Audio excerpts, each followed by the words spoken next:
Good day, RPS. My name is Wenda Thompson, and I am an instructional coach at John Marshall High School. This week, I'm going to be spending some time with you talking about organizational patterns, and I'm really excited to spend some of this time with you.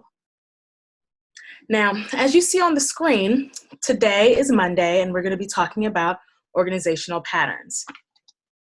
Just to review some of our objectives for the week, we are going to identify an author's organizational pattern using textual clues, such as transitional words and phrases, apply knowledge of text features and organizational patterns to analyze selections, and identify cause and effect relationships. Now, if you guys notice, right here we have verbs that are shaded: identify, using, apply, analyze, and identify. These are what we're going to be doing. These are the skills that we're going to be working on this week, and the nouns are going to be underlined. We're going to be using this skill to apply it to this actual topic, okay? Now, as we take a look at our learning target, today I will identify different organizational patterns and describe them using textual clues such as transitional words and phrases. If you would like to be a little crafty with me today, all you would need are a piece of paper, some scissors, as well as a writing utensil. Otherwise, you can just take notes like regular, because we're going to be using these throughout the entire week, okay? Now, we are going to take a pause on the story share, and I'm going to show you how to create a foldable to put all of your information on. So we're going to take our piece of paper and we're going to fold it hot dog style halfway. Okay, I have a hot dog style sheet of paper. Now we're going to fold it hamburger halfway. And then we're going to fold it hamburger one more time. Whoops. So right now you should have, if you unwind everything, a sheet of paper that has 8 squares on it. You're going to fold it now hamburger style, and you're going to take your scissors and you're going to cut along this middle line. Make sure that you're not cutting the open side. You're cutting the side that you just folded down.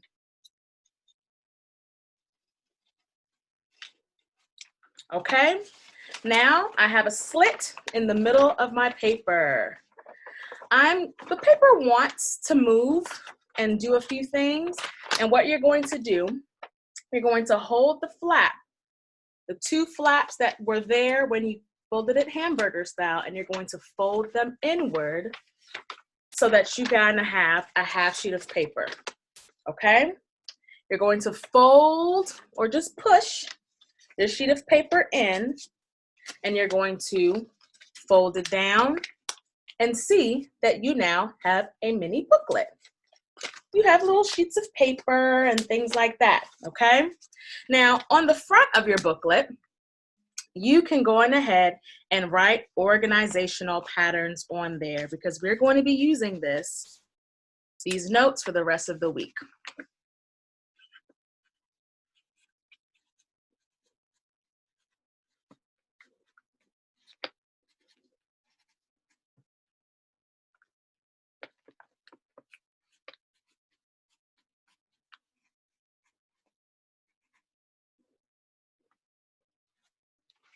So I messed up a little bit. I didn't have enough space for organizational or patterns, but you guys kind of get the idea. You can make this as creative as you want, as plain as you want, or you can just write the word across the top. That's perfectly fine. This is what you're going to be using to take your notes. Now, for each word, the next page, we're going to start taking our notes. We're going to be taking a look at the definition of the word, some transitional phrases and terms to help us figure out what the organizational pattern is. And then we're also going to be drawing some graphic organizers to help us organize all of those ideas. I'm going to go back to sharing my screen so we can actually get started. So the first one we have is chronological and sequential order. So in your booklet, I'm going to challenge you to write chronological on one and sequential on the other. These are very similar, but they're used for different purposes.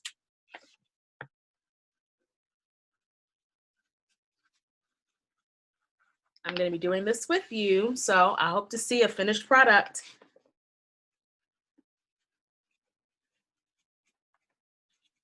Also, please feel free to pause this video if you need to review any steps or anything like that. So if you see, I have chronological and I have sequential, okay? So the first notes that we're going to take. Authors use chronological order to explain how things happen in order. It sounds kind of simplistic, doesn't it? Now, chrono means time and logic means order. So if you put those two words together, chronological order literally just means time order. So right underneath chronological, we're going to write time order.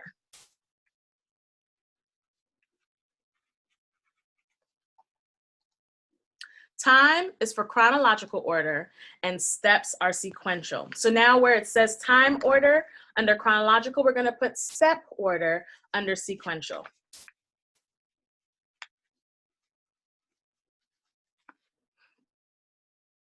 Just giving you guys a few moments to get that done, okay?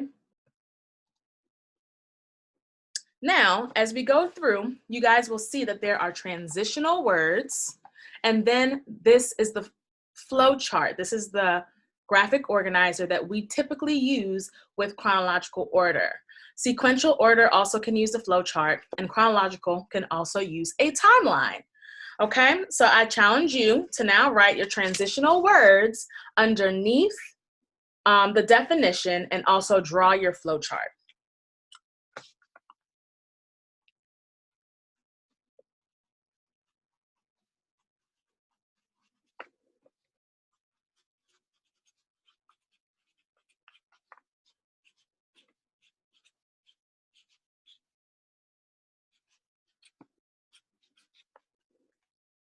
I drew a little modified flow chart, and you can also draw a timeline. You might recognize that from history class. Both of those work.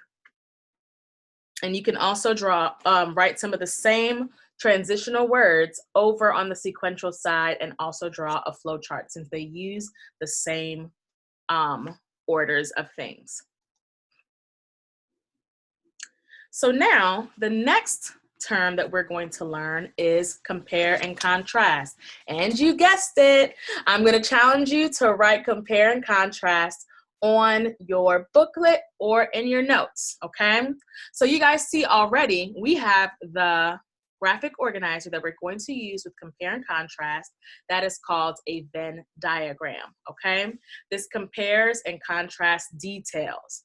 Now, another word to talk about comparing and contrasting, words are similar and different. So we're going to see how things are alike and how things are different.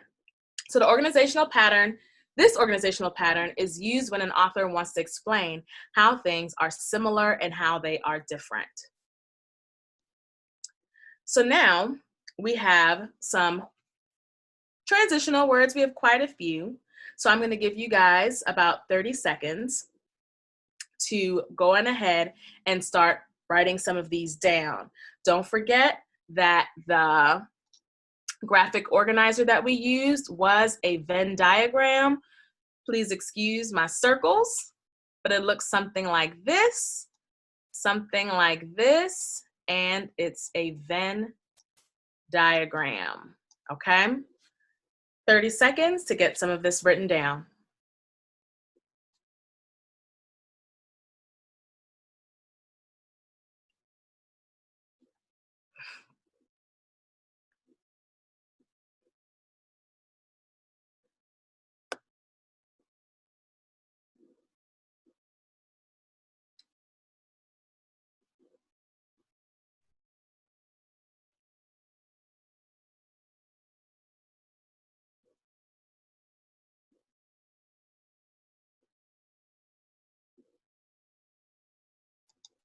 Okay, ladies and gentlemen, we are going to move on to the next slide.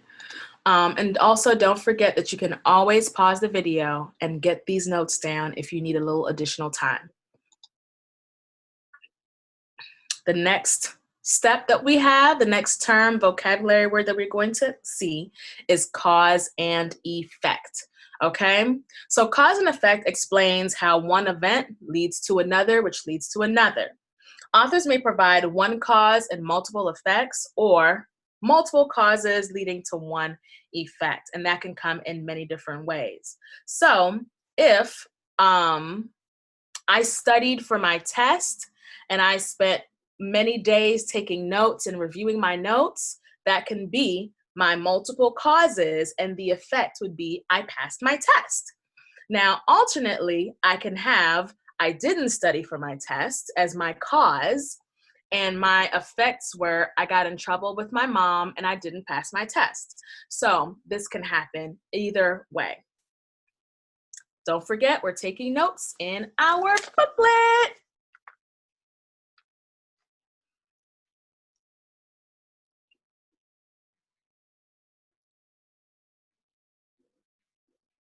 We're getting ready to move to the next slide that's going to give us some of those signal words. So we have a few words that go along with cause and effect. We have things like the words themselves, cause, effect, as a result, consequently, so, this happened because. Some of those things are going to help us to figure out that a cause and effect relationship is happening. I'm going to give you guys a few moments to get these down.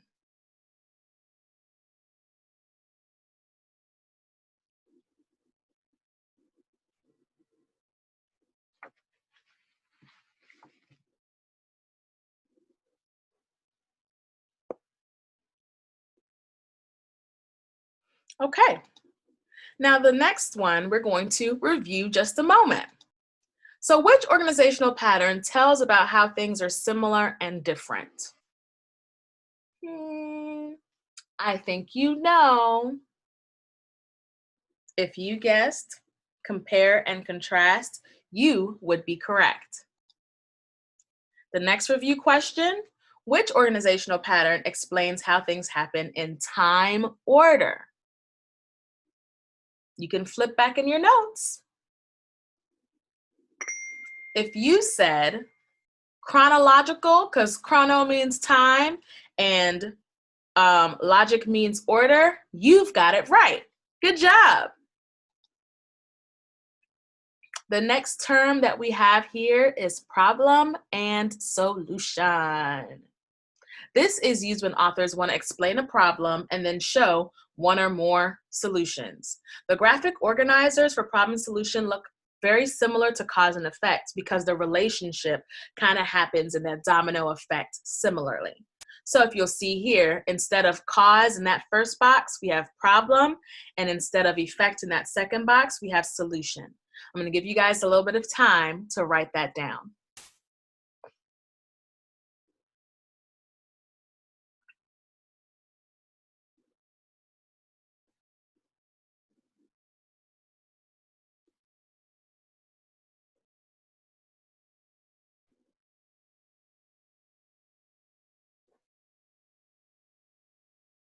Okay, time to move on to some of those transitional words. We've got some synonyms, for problem as well as the word solution. And if you'll notice here, a problem can also end with only one solution. One problem, one solution. It can happen in any amount of ways. So I'm going to give you guys about 30 seconds to go on ahead and get some of these transitional words.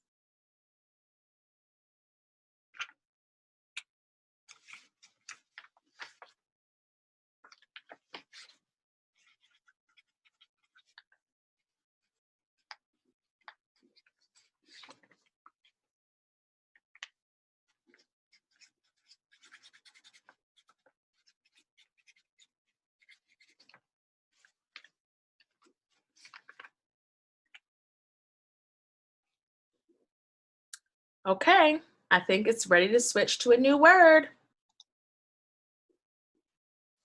Now we have concept and definition. Now these are always, well, most of them, all of these all of these organizational patterns can be found in paragraphs, in stories, and things that we read.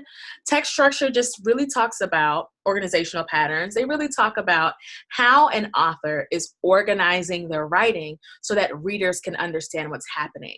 When we know what's going on, which organizational pattern they're using, it makes it a little easier for us as readers to determine where the story is going to go, okay? So now we have concept and definition.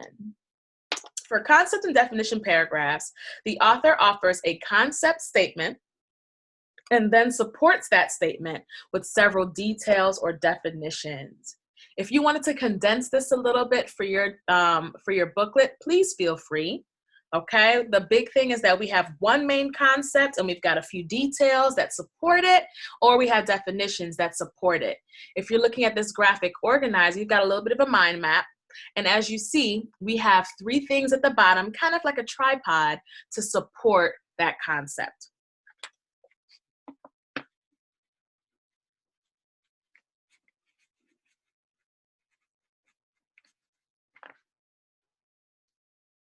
I hope you guys are taking notes because I am.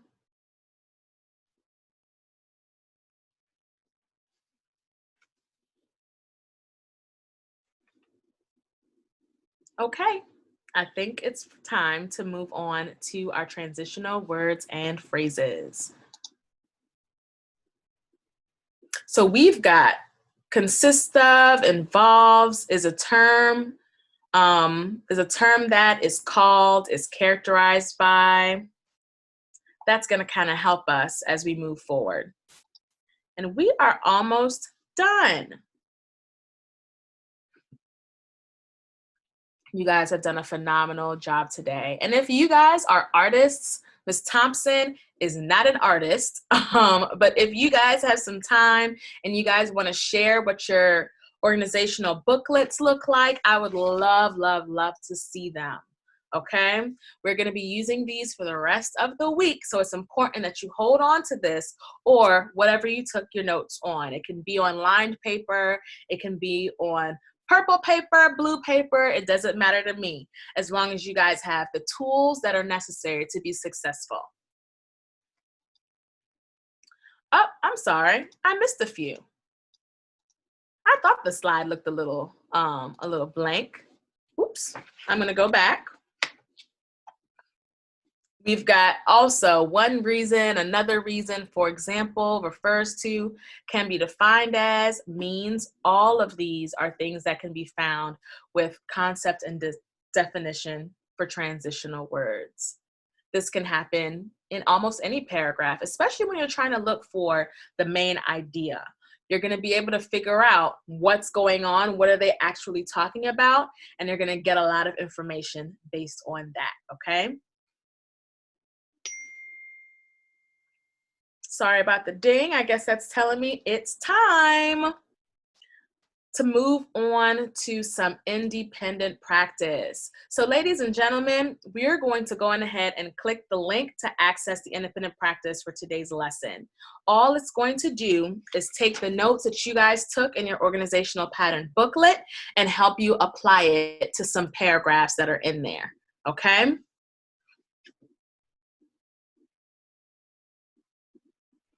As soon as it loads, I'll show you guys what I mean.